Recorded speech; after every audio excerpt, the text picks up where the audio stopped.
Will say aye. To the contrary, no. The ayes have it. The question now is that vote Foreign Affairs and Trade stand part of the schedule. Mr Chairman. Call Keith Locke.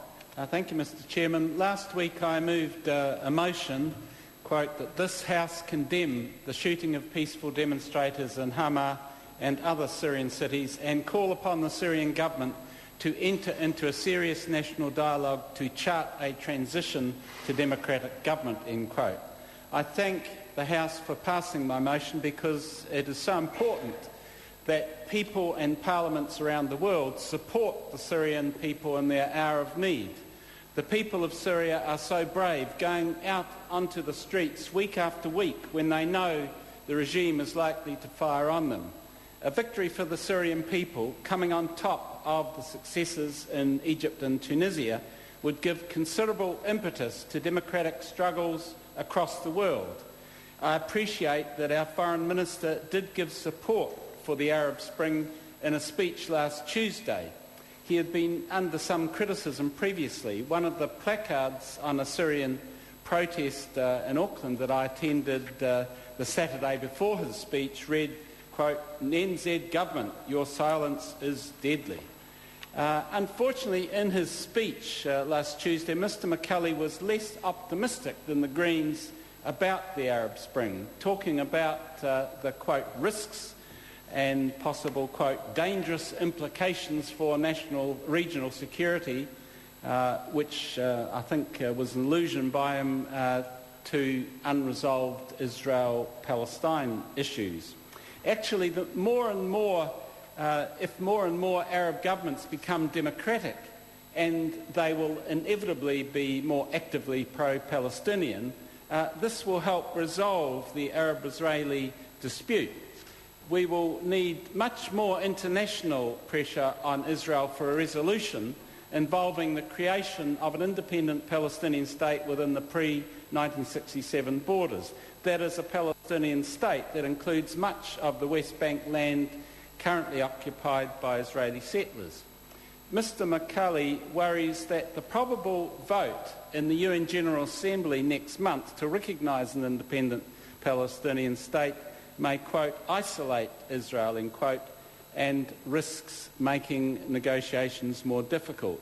The Greens say it is not a matter of isolating Israel so much as pushing Israel into serious negotiations with the Palestinians.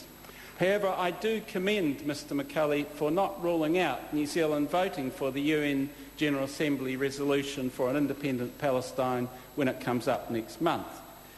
We have to be consistent in our support for democracy in the Middle East, and I'm not sure our Foreign Minister demonstrates that.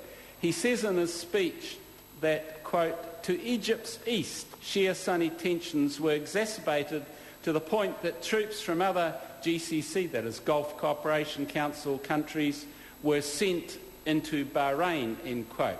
In fact, what was happening in Bahrain was a huge democratic struggle against a reactionary monarch who might well have been toppled if Saudi troops had not invaded. The Saudi king ordered the invasion because he didn't want a democracy on his doorstep.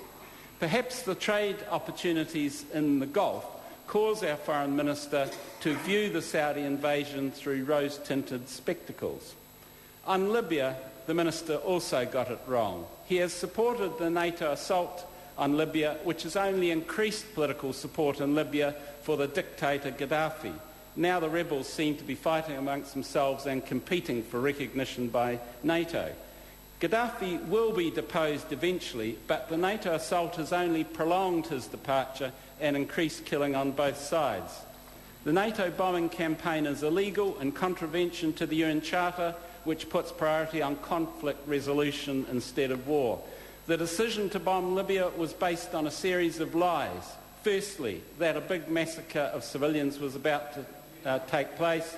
Secondly, that the Arab League supported the military intervention, whereas in fact in the Arab League only 6 Gulf dictatorships actually voted for the resolution.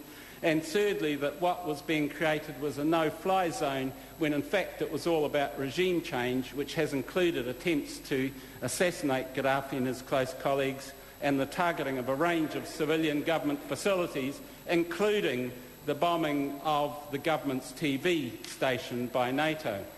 New Zealand should not have supported NATO responding to Gaddafi's really extreme crimes with war crimes of its own.